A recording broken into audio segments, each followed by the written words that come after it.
বর্তমানে আমাদের বাংলাদেশের মধ্যে চলমান কিছু সমস্যার সম্মুখীন মানুষ হচ্ছে, ঠিক না?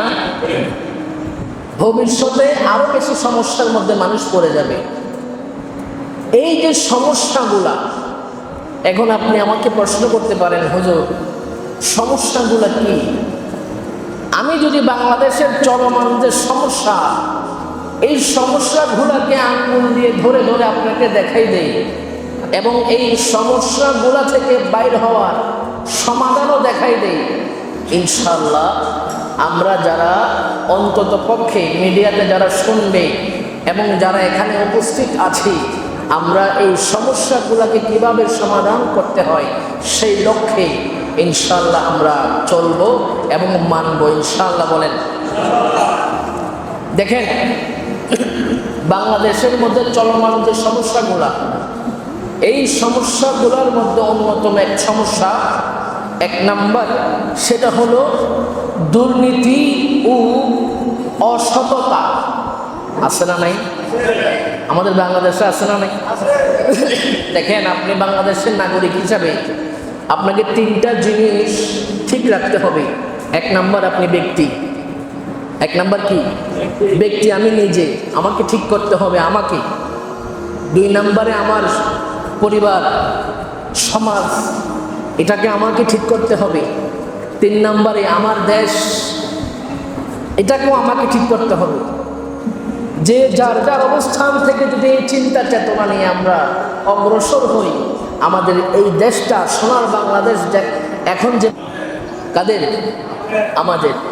কারণ দেশ প্রেম এটা ইমানের অঙ্গ।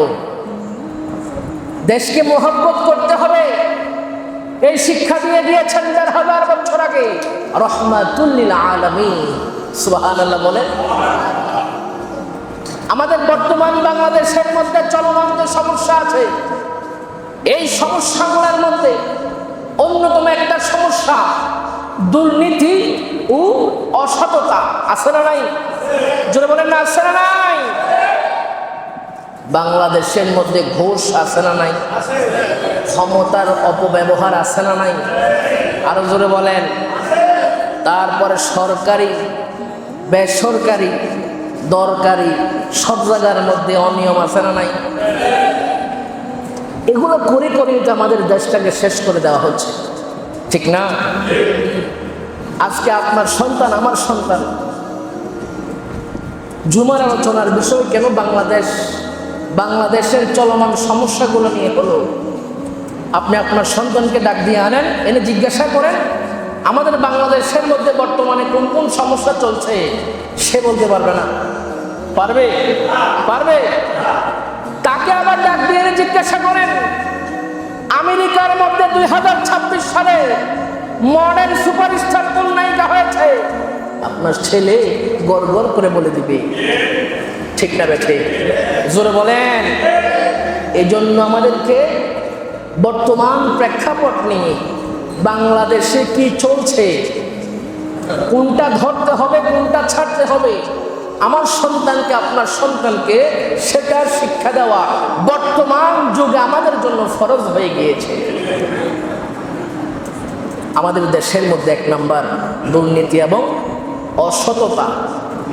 দুই নাম্বারে আমরা যদি আমাদের বাংলাদেশের চলমান সমস্যার মধ্যে সিরিয়ালে রাখি, সেটা হলো বিচারহীনতা ও অবিচার। আছে না নাই? জোরে বলেন, আছে না নাই? বিচারহীনতা কি? অপরাধ করেও কেউ শাস্তি পাচ্ছে, কেউ অপরাধ না করেও শাস্তি পাচ্ছে। আছে না নাই? জোরে বলেন, আছে না নাই? বাংলাদেশে চলমান সমস্যা আছে কিনা? জোরে বলেন না ভাই, আছে কিনা? বলে ভাই আমি তো কুমিল্লা চুরি হয়েছে, আমি তো চট্টগ্রাম ছিলাম। বলে না তুমিও চোর। উদাহরণ দিয়ে বুঝাইলাম আপনাদেরকে। চুরি হয়েছে কুমিল্লা সংঘর্ষ, চুরির দিন ওই সময় যে ব্যক্তিকে শাস্তি দেওয়া হচ্ছে ওই ব্যক্তি চট্টগ্রাম ছিল অথবা ঢাকায় ছিল। কুমিল্লার ঘটনা, ঢাকার ব্যক্তি ফেসে গিয়েছে। আছে না এই সমস্যা? অবিচার, এটাকে বলা হয় বিচারহীনতা। তারপরে দেখেন অবিচার, আইনের সঠিক প্রয়োগ, প্রশাসনের সঠিক প্রয়োগ আমাদের বাংলাদেশে হচ্ছে কিনা দেখার দরকার আছে না নাই? জোরে বলেন না ভাই। ভুল করলে আমার ভাই করছে, শুধরানোর দায়িত্ব কার? বলেন না। আপনার ভাই বেলাইনে হাঁটছে, আপনি যদি এটা বলেন যে না তাকে বলা যাবে না, বললে রাগ করবেই, এটা কি ভালো কাজ হবে নাকি খারাপ কাজ হবে? আপনার ভাই যদি খারাপ হয়ে যায়, আপনার দায়িত্ব তাকে ধরে শুধরানো। আপনার ভাই রাগ করবে, এই জন্য ভাইকে কিছু বলবেন না। এর আগের আশায় আশায় আশায় আশায় আপনার পরিবারও ডুববে, আপনিও ডুববেন, আপনার ভাইও ডুববে, ঠিক না বেঠে? এই জন্য সমস্যা অল্প থাকতে থাকতে আমাদেরকে জাস্টিফাই করতে হবে বাংলাদেশের মধ্যে বর্তমান সমস্যা কি চলছে। এই সমস্যা থেকে নিজে হেফাজত থাকতে হবে, সমাজকে হেফাজত করতে হবে, দেশকে হেফাজত করতে হবে। এটা আমাদের ইমানি দায়িত্ব। বলেন না সুবহানাল্লাহ। তারপর আসেন 3 নাম্বার, বর্তমানে বাংলাদেশের মধ্যে যে সমস্যার সম্মুখীন সাধারণ মানুষ হচ্ছে সেটা কি? রাজনৈতিক বিভাজন ও হিংসা। আছে না নাই? বলেন। রাজনৈতিক সহিংসতা, প্রতিহিংসা, এটা কখনো মুসলমানের চরিত্র হতে পারে না। আপনার গরুর গোশত ভালো লাগে, আমার মুরগির গোশত ভালো লাগে। আপনার যেটা ভালো লাগে আপনি খান, আমার যেটা ভালো লাগে আমি খাই। আপনারটাকে আমি হারাম ফতোয়া দেওয়ার দরকার আছে? দরকার আছে? দরকার নাই। আপনার যেটা ভালো লাগে আপনি খেতে থাকেন, আমি কেন আপনাকে প্রতিহিংসা করব? হিংসা এটা এমন এক জিনিস কখনো কোনো মানুষকে উপরের দিকে উঠতে দেয় না, কখনোই না। আপনি যদি কাউকে হিংসা করেন তার উন্নতি হয়ে যাবে, আপনি কিন্তু ওই জায়গায় থাকবেন। দেখবেন যারা হিংসা করে, যারাই হিংসা করে, আপনার প্রতিবেশী হতে পারে, আপনার আত্মীয় স্বজন হতে পারে, আপনার পরিবারের লোক হতে পারে, যারা আপনাকে হিংসা করবে তারা কোনো না কোনোভাবে আপনার থেকে 2 সিঁড়ি নিচে আছে, ঠিক নেই? আপনারা আওয়াজ দেন না কেন? আমার কথা কি বোঝেন না? কথা বোঝা যায় নাকি আলোচনা ভালো লাগছে না? বর্তমানে এগুলো দরকার আছে না নাই? যিনি আপনাকে হিংসা করবে তিনি কোনো না কোনোভাবে দেখবেন আপনার থেকে 2 কদম নিচে। উনি নিচে আছে বিদায়, আপনি উপরে আছেন বিদায়, আপনাকে হিংসা করা হচ্ছে। হিংসা কখনো মানুষের ক্ষতি করতে পারে না। যিনি হিংসুক তিনি এর তিলে তিলে ধ্বংস হয়ে যাবে। এই জন্য আল্লাহ তাআলা আমাদেরকে হিংসা থেকে হেফাজত করুক, আমিন বলেন। তাহলে রাজনৈতিক বিভাজন ও হিংসা আমাদের ঐক্যবদ্ধ হতে হবে, একত্রিত হতে হবে। আমরা আজকে দল হয়েছে বাংলাদেশের মধ্যে 80 দলের মধ্যে 80 ভাগ মানুষ চলে গিয়েছে, ঐক্যবদ্ধতা নাই। এজন্য আজকে সোনার বাংলাদেশের আমাদের খুব ক্ষতিগ্রস্ত, খুব অভাব অনটনের মধ্যে বাংলাদেশের মানুষ জীবনযাপন করছে, ঠিক না ঠিক? এই দেশকে সুন্দর করতে হলে আমার ভাইয়ের কাজে আমাকে হাত দিতে হবে। এই দেশকে সুন্দর করতে হলে আমার ভাইয়ের বুকের সাথে আমার বুক মিলাইতে হবে, ঠিক নেই? কোনো একটা মানুষ আপনাকে হিংসা করে অথবা আপনাকে দেখতে পারে না। এখন আমরা মুসলমান যারা আছেন নবীর উম্মত দাবি করি, আমাদের কাজ কি তাকে গালি দেওয়া নাকি তারা রাস্তার মধ্যে দেখলে সাথে সাথে সালাম দিয়ে আগে কান দিয়ে মুখে নেওয়া? বলেন না, বলেন না। কেহ যদি আমার হিংসা করে, আমি যদি তারা রাস্তার মধ্যে পাইয়া সালাম দিয়ে জড়াইয়া ধরে বুকের মধ্যে লাগাই, ওই ব্যক্তির ভিতরে কি হিংসা থাকবে? বলে না, হিংসা থাকবে। তো আমাদের চরিত্র তো এটা। আমরা কেন বর্বর জাতি হয়ে গেলাম, নিকৃষ্ট কেন হয়ে গেলাম আমরা? আর আমরা তো সেই জাতি যারা অর্ধ পৃথিবী শাসন করেছে, অর্ধ পৃথিবী শাসন করেছে আমাদের জাতিরা। আজকে আমরা কেন ভীতু হয়ে গেলাম? আমার ভাই কেন আমার থেকে দূরে আছে? আমার বাবা কেন আমার থেকে দূরে আছে? আমার প্রতিবেশী কেন আমার সাথে কথা বলে না? আমাদেরকে এগুলা ভুলে যেতে হবে। নিজেকে ঠিক করতে হলে, সমাজ ঠিক করতে হলে, দেশ সংশোধন করতে হলে আমাদের সকলকে হাতে হাত রেখে কাঁধে কাঁধ মিলিয়ে আমাদেরকে অগ্রসর হতে হবে, ঠিক না ঠিক? এবার আসেন 4 নাম্বার যে বাংলাদেশে চলমান সমস্যা, নৈতিক অবক্ষয়। নৈতিক অবক্ষয় কি? মিথ্যা, প্রতারণা, অশ্লীলতা, এগুলো দিন দিন বাংলাদেশের মধ্যে বেড়েই যাচ্ছে, ঠিক না বেঠিক? আচ্ছা, আপনাদেরকে একটা প্রশ্ন করি, যারা আজ থেকে 10-15 বছর আগে স্মৃতিশক্তি ভালো, 20 বছর আগের কথাও স্মরণ আছে, আপনারা বলেন 20 বছর আগে রাস্তার মধ্যে প্যান্ট শার্ট পর্দা ছাড়া অশ্লীল পোশাক পরিধানকৃত কোনো নারীকে রাস্তার মধ্যে ওপেন চলাফেরা করতে আপনারা দেখেছেন? দেখেছেন? বর্তমানে আছে না নাই? জোরে বলেন না, আছে না নাই? তারা কারা? তারা কি আমাদের ঘরের বাহিরের সন্তান, অন্য দেশের মানুষ? আমার মেয়ে, আমার বোন, আমাদের দায়িত্ব কোথায়? আমাদের দায়িত্ব কোথায়? আমার বোন কিভাবে পর্দা ছাড়া রাস্তায় যায়? আমি 5 ওয়াক্ত নামাজ পড়নেওয়ালা, আমি 10 বার হজ করনেওয়ালা, নামের আগে আলহাজ, নামের পরে গাজী, আছে না নাই? জোরে বলেন না, আছে না নাই? আমি 5 ওয়াক্ত নামাজ পড়ি, হজ করি, আমার মেয়ে, আমার বোন, তারা যদি পর্দা ছাড়া রাস্তা দিয়ে হেঁটে যায়, আমার বোনের দিকে, আমার মেয়ের দিকে যদি অন্য বেগানা ছেলে দেখে ফেলে, তো আমার নামাজ দিয়ে কি হবে, হজ দিয়ে কি হবে? আপনি নিজে সতর্ক হতে হবে, নিজে ঠিক থাকতে হবে, পরিবারকেও ঠিক করতে হবে, ঠিক না বেঠে? জোরে বলেন, ঠিক না বেঠে? আরেকটা সমস্যা, বর্তমানে আমাদের সমাজ থেকে ইসলামী মূল্যবোধ উঠে যাচ্ছে, ঠিক না বেঠে? এগুলার জন্য দায়ী আমরা। আপনি প্রশ্ন করতে পারেন, হুজুর দায়ী আমরা কিভাবে? আমি তো 5 ওয়াক্ত নামাজ পড়ছি, আমি তো পাঞ্জাবি গায়ে দিচ্ছি। আপনি 5 ওয়াক্ত নামাজ ঠিক আছে পড়ছেন, পাঞ্জাবিও গায়ে দিচ্ছেন, হালাল হারাম বেছে চলছেন, কিন্তু আপনার সন্তানের আবদারের বেলায়, আপনার সন্তানকে নিয়ে যখন সেলুনে যান, আপনার সন্তান, আপনি জিজ্ঞাসা করেন, বাবা চুল কিভাবে কাটবা? সন্তান বলে, অমুক মডেল, অমুক নায়ক যে স্টাইল করেছে ওই স্টাইল আমি করব। এবং আপনি খুব শখ করে আপনার ছেলেকে ওই স্টাইল মাথার চুলের মাধ্যমে আপনি পরিয়ে দিচ্ছেন, ঠিক না বে ঠিক? জোরে বলেন।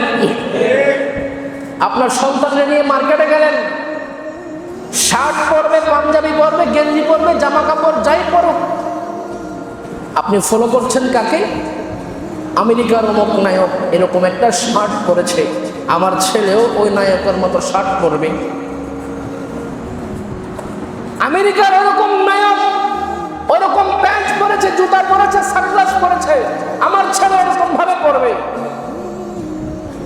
এই যে আমাদেরকে পশ্চিমা অপসংস্কৃতি আমাদের মুসলমানদের মাঝে ঢুকিয়ে দিয়ে আমাদের থেকে ইসলামী যে মূল্যবোধ এটাকে নিচ্ছে, তুলে নিচ্ছে, এই জিনিস বর্তমানে সংশোধনের দরকার আছে না নাই? জোরে বলেন না, আছে না নাই? 5 নম্বরে বাংলাদেশের চলমান সমস্যা অর্থনৈতিক বৈষম্য। অর্থনৈতিক বৈষম্য আছে না নাই? জোরে বলেন। ধনী গরিবের ব্যবধান বৃদ্ধি, গরিবদেরকে মাপা হয় এক জায়গায়, ধনীদেরকে মাপা হয় আরেক জায়গায়, ঠিক নেই? বাংলাদেশের মধ্যে কিছুদিন আগে একটা নিউজে আমি দেখলাম, এক অনুষ্ঠানের মধ্যে খুব ভিআইপি ভাবে প্রোগ্রাম করা হয়েছে। ওই প্রোগ্রামকে দুই ভাগে বিভক্ত করা হয়েছে। এক ভাগ ভিআইপি, আরেক ভাগ আম জনতা। ভিআইপিদের জন্য পানিও আলাদা, খাবারও আলাদা, সার্ভিসও আলাদা। আম জনতা যারা আছে তাদের জন্য আবার সকল কিছু আলাদা। এই যে বিভক্তি ধনী গরিবের মাঝে, এই জিনিস বাংলাদেশকে ধ্বংস করে দিচ্ছে। আরে আমার প্রতিবেশী সে হতে পারে রিক্সার ড্রাইভার, আমার ভাই, আমার প্রতিবেশী, আমি তার সাথে বুকে বুক মিলাইতে হবে। আমরা যদি চিন্তা করি আমার বিল্ডিং 5 তলা, সে চালায় রিক্সা, আমি তার সাথে কেন কথা বলবো? এটা কখনো মুসলমানের চরিত্র হতে পারে না, কখনোই মুসলমানের চরিত্র হতে পারে না। নবীর উম্মতের চরিত্র এটা কখনো হতে পারে না। আরে নবীজির চরিত্রটা এটা ছিল, নবীজিকে আঘাত করার জন্য অগ্রসর হয়েছে, টান দিয়ে বুকে লাগিয়ে ফেলেছে। সুবহানাল্লাহ, আরো জোরে সুবহানাল্লাহ বলবেন না? তো আমরা তো ওই চরিত্রবান হওয়া দরকার। আমার নবী কামলিওয়ালা জানতেন সে আমার ক্ষতি করবে, টান দিয়ে মুখে লাগাইছে। জানতেন সে আমার ক্ষতি করবে, তাকে মেহমানদারিতা করে দিয়েছে। সুবহানাল্লাহ বলবেন না? আরো জোরে সুবহানাল্লাহ। তো সেই চরিত্র আমাদের মাঝে কোথায়? বাংলাদেশে আরেকটি চলমান সমস্যা আছে, বেকারত্ব। আছে না নাই? এই যে বেকারত্ব যদি আমরা আমাদের দেশ থেকে দূর করতে না পারি, তাহলে 2026 কেন 2056 যদি হয়ে যায়, এই দেশ কোনোদিন পরিবর্তন হবে না। আমরা কেন আমাদের সন্তানদেরকে কর্মমুখী করছি না? কেন করছি না? আমার সন্তান, আপনার সন্তান বেকারত্ব, এই যে একটা রোগ, এই রোগে তাকে পেয়ে বসেছে। চিন্তা চেতনা নাই ক্যারিয়ার নিয়ে, দুনিয়া নিয়ে, আখিরাত নিয়ে। আপনার দিন আমার দিন যেভাবে যাচ্ছে ওইভাবে কাটছে। আমি একটিবার চিন্তা করলাম না আমার দুনিয়া না ঠিক হলো, আখিরাতও ঠিক হলো, কোনোটাই ঠিক হলো না। দুনিয়াও আমার বিফল, আখিরাতও আমার বিফলে যাচ্ছে। এরকম চিন্তা চেতনার মানুষ আছে না নাই? জোরে বলেন, আছে না নাই? আমাদের সন্তান, ভাই, ছোট ভাই, আত্মীয় স্বজন, প্রতিবেশী সবাইকে কর্মমুখী হতে হবে। বেকারত্ব জীবনযাপন করা যাবে না। কাজ নিয়ে মানুষ কখনো লজ্জা করতে নাই, ঠিক না ভাই? ঠিক। আচ্ছা, জুতা সেলাই করে কি বলে? জোরে বলেন। মুসি যে কাজ করে আপনারা দেখছেন মনে হয়, একটা বাক্স রাখে সাথে, ঠিক না? এটার মধ্যে কি থাকে? আপনার সেলাই করার একটা ভোমর, তারপরে আপনার সুতো, তারপরে বিভিন্ন চামড়া, লাছা, তারপরে হচ্ছে বিভিন্ন রং, এগুলোই তো থাকে। আপনার আমার কাছে এই জিনিসগুলো মূল্যহীন।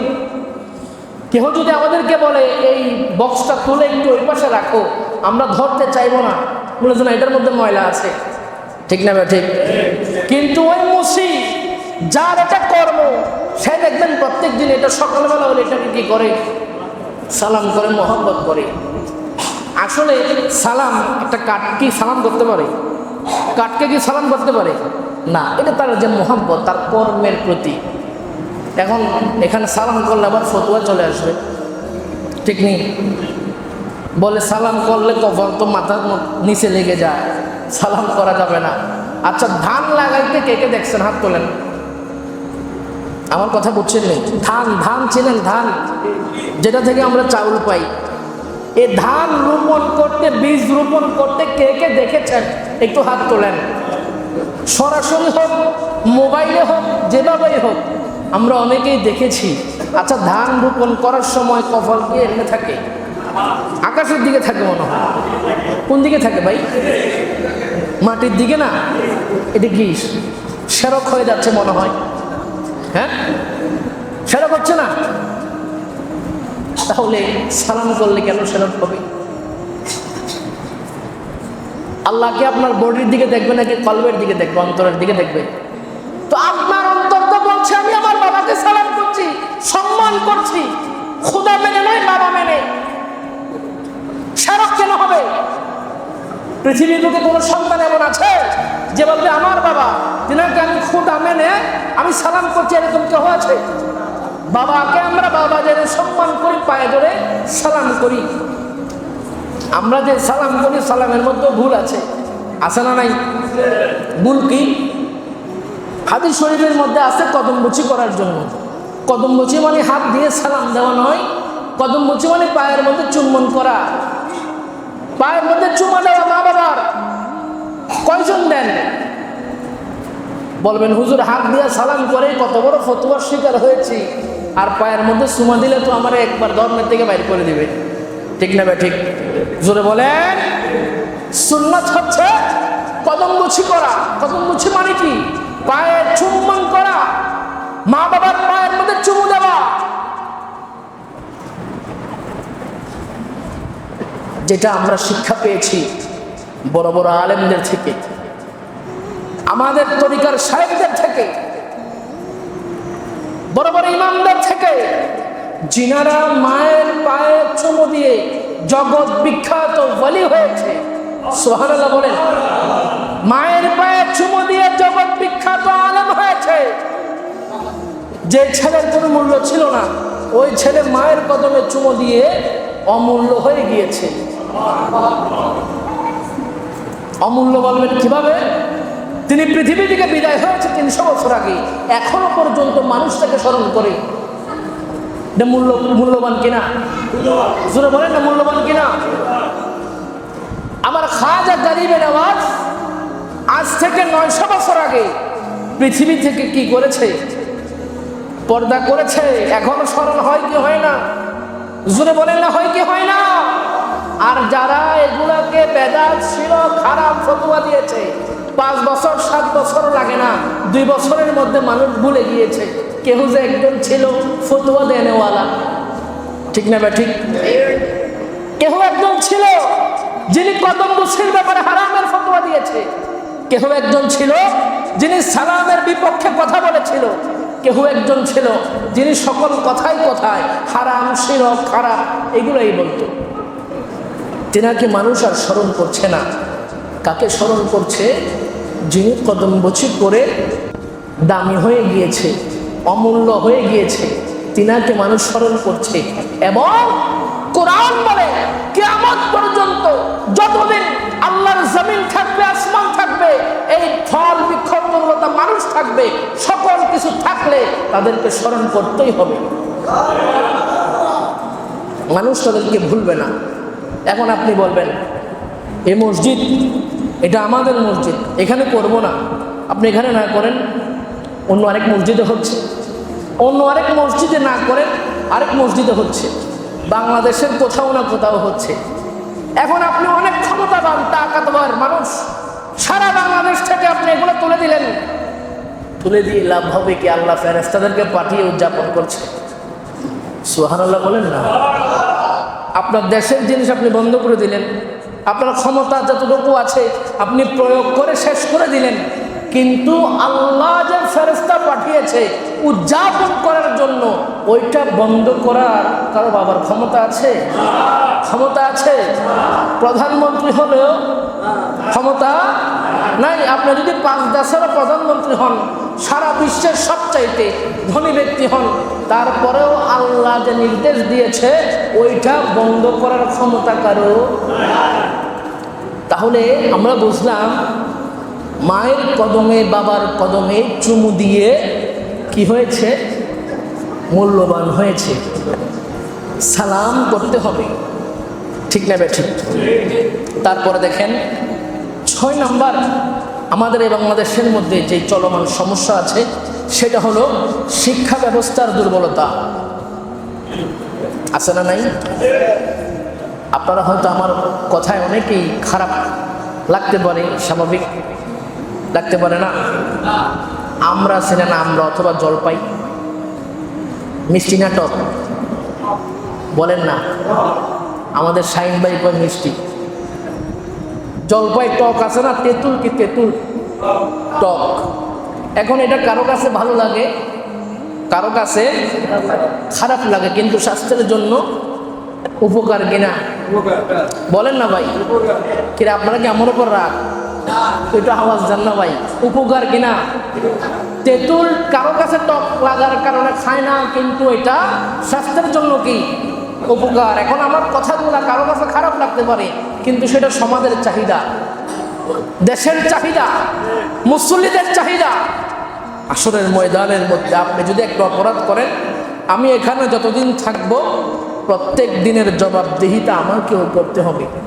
এবং আপনারা ধরার আগে, আপনারা বান দেওয়ার আগে বান কাকে দিবে? বলেন না ভাই? আমাকে দিবে। বলবেন আপনি এখানে থাকতে, এই যে আপনার মুসল্লিগুলা তারা জানতো না একটা জিনিস, আপনি বলেন নাই, তারা ভুল করছে না জেনে, এখন তাদের তো কোনো শাস্তি নেই, না জেনে করেছে, আপনি তো জানতেন, আপনি বলেন নাই, আপনি শাস্তি নেন। এবার হবে কি হবে না? তাহলে বাংলাদেশের মধ্যে শিক্ষা ব্যবস্থার দুর্বলতা আছে না নাই? 1 নাম্বার হচ্ছে নৈতিক শিক্ষার অভাব। বাংলাদেশ সব শিক্ষা কিন্তু এগুলোর মধ্যে থাকে না। সব শিক্ষা কি এগুলোর মধ্যে? কিছু কিছু শিক্ষা এখানে আছে, কিছু কিছু শিক্ষা এখানে আছে, কিছু কিছু শিক্ষা এখানে আছে, কিছু কিছু শিক্ষা আছে না নাই? আপনি অনেক শিক্ষিত, ইউনিভার্সিটির প্রফেসর হতে পারেন, কিন্তু আপনার জবান থেকে আপনার একটা প্রতিবেশী হেফাজত না, তার মানে আপনার ভিতরে আপনি ইউনিভার্সিটিতে পড়াইতে পারেন, কিন্তু নৈতিক যে শিক্ষা, ধর্মের যে শিক্ষা, নবীর যে আদর্শ, সেটা আপনি এখনো ধারণ করতে পারেন। যতদিন পর্যন্ত ওইটা ধারণ করতে পারবেন না, আপনি যত বড় পিএইচডি হোল্ডার হন আর যাই হন না কেন, যত বড় ডিগ্রিওয়ালা হন, আপনার যদি নবীর আদর্শের যে শিক্ষা, সেটা যদি আপনার ভিতরে ধারণ করতে না পারেন, আপনাকে দুনিয়াতেও ইজ্জত করবে না, আখিরাতেও আপনার কোনো ইজ্জত নাই। এজন্য আমাদেরকে নবীর যে আদর্শ আছে, যে শিক্ষা রয়েছে, ওই শিক্ষা আমাদেরকে অর্জন করতে হবে। আমাদের সমাজকে, আমাদের বাচ্চাদেরকে আমরা শিক্ষার দিকে অগ্রসর করাইতে হবে। আপনি দেখেন, বর্তমান আমাদের বাংলাদেশের মধ্যে 2 বছর, 3 বছর, 4 বছরের বাচ্চা, তারা অ্যান্ড্রয়েড ফোন কিভাবে ইউজ করতে হয় এটা ভালোভাবে জানে, ঠিক না? ঠিক। এমনও পরিবার আছে যাদের সন্তান ভাত মুখে দিবে তখন এই গজব যখন হাত, ঠিক না বেঠে? আপনি বলেন না মোবাইলটা রেখে খাওয়ান, সম্ভব না। মোবাইল রেখে খাওয়ানো সম্ভব না। এখন এই যে অভ্যাসটা, সন্তানের হাতে এই অ্যান্ড্রয়েড ফোন আপনি দিলেন, এই ফোন দিয়ে আপনি আপনার সন্তানকে অভ্যাস করলেন, সে খাইতে গেলে মোবাইল, ঘুমাইতে গেলে মোবাইল, কান্না করলে মোবাইল। এই যে মোবাইল আমাদের জীবনের সাথে এরকম ভাবে সংযুক্ত হয়েছে, যেটা ছাড়া 1 মিনিট আমাদের যুবক ভাইদের কাটে না, ঠিক না বেঠে?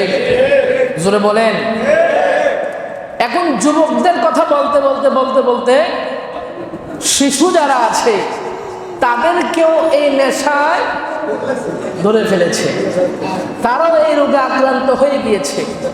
শুধু যে শিশুরা আক্রান্ত হয়েছে তা নয়, ঘরের যে মা মোবাইলের বিপক্ষে ছিল, মা বলতেন মোবাইলের মধ্যে ভালো কিছু নাই, মোবাইল কিনিও না, মোবাইলের টাকা দিয়ে একটা সাইকেল কিনো, তোমার শারীরিক ব্যায়ামও হবে, সাইকেল চালানোও হবে, সকল কিছুর দিক থেকে ভালো হবে।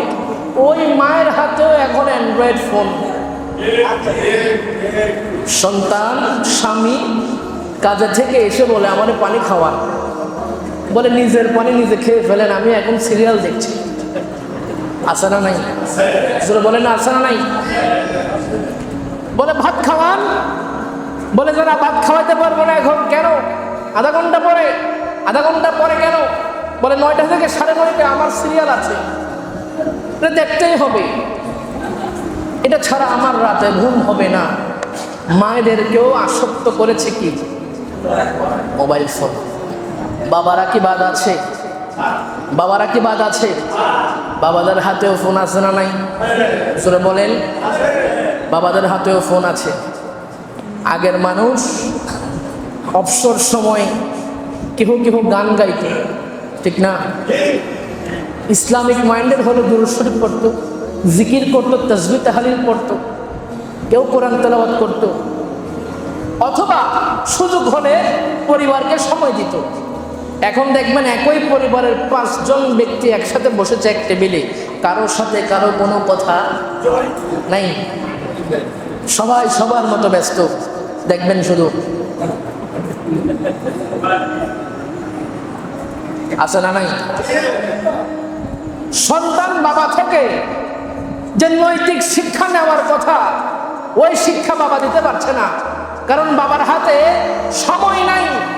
বাবা সময় সন্তানকে দিচ্ছে না, বাবা সময় দিচ্ছে টেলিফোনকে, বাবা সময় দিচ্ছে মোবাইলকে। বাবার সময় কেড়ে নিয়েছে, সন্তানের যে হক, ওই হক বাবা থেকে কেড়ে নিয়েছে এই মোবাইল ফোন। বাবার যে হক, সন্তানের প্রতি ওই হক থেকে দূরে রেখেছে এই মোবাইল ফোন। পৃথিবীর বুকে এরকম কোনো জাতি নাই, এরকম কোনো বয়স নাই যেই বয়সের মানুষকে এই জিনিস আক্রান্ত করে নাই, কেহ করে নাই। আপনি এখন দেখেন 55 থেকে 60 বছর হয়ে গিয়েছে বৃদ্ধ মানুষ। আরে বৃদ্ধ হয়ে গেলে মানুষ তো, হাদিসে পাকের মধ্যে আছে মানুষের মারা যাওয়ার কিছু কিছু লক্ষণ দেখা যায়। তার মধ্যে একটা কি? দাড়ি পেকে যাওয়া, শরীরের চামড়া বটে যাওয়া, শক্তি কমে যাওয়া, দৃষ্টিশক্তি কমে যাওয়া। এগুলো মানে কি? আপনি কবরের কাছাকাছি চলে গিয়েছেন। মুরব্বীরা যাবার কথা মসজিদে বেশি বেশি, ওই মুরব্বীরা এখন যায় এমডি ভরতে বেশি বেশি। ঠিক না ব্যাঠিক? শুরু বলেন ঠিক না ব্যাঠিক? বাংলাদেশ তো আরো ডিজিটাল হয়ে গিয়েছে, আরো ডিজিটাল হয়ে গিয়েছে। এখন এমবিওয়ালারা টেনশনে, প্রত্যেকের ঘরে ঘরে ওয়াইফাই। ঠিক না ব্যাঠিক? এখন নেট স্লো হওয়ার কোনো চিন্তা ভাবনা নাই। ঠিক নেই? মুরব্বী দাদারা জিজ্ঞাসা করেন, কিরে ভাই আপনার চোখ লাল কেন? তো কালকে রাত্রে ঘুম হয় নাই। তো কি করছেন জিজ্ঞাসকার? বলে যে না তো কি, বলে ফেসবুকের মধ্যে কিছুক্ষণ রিলস দেখলাম। আছে না নাই?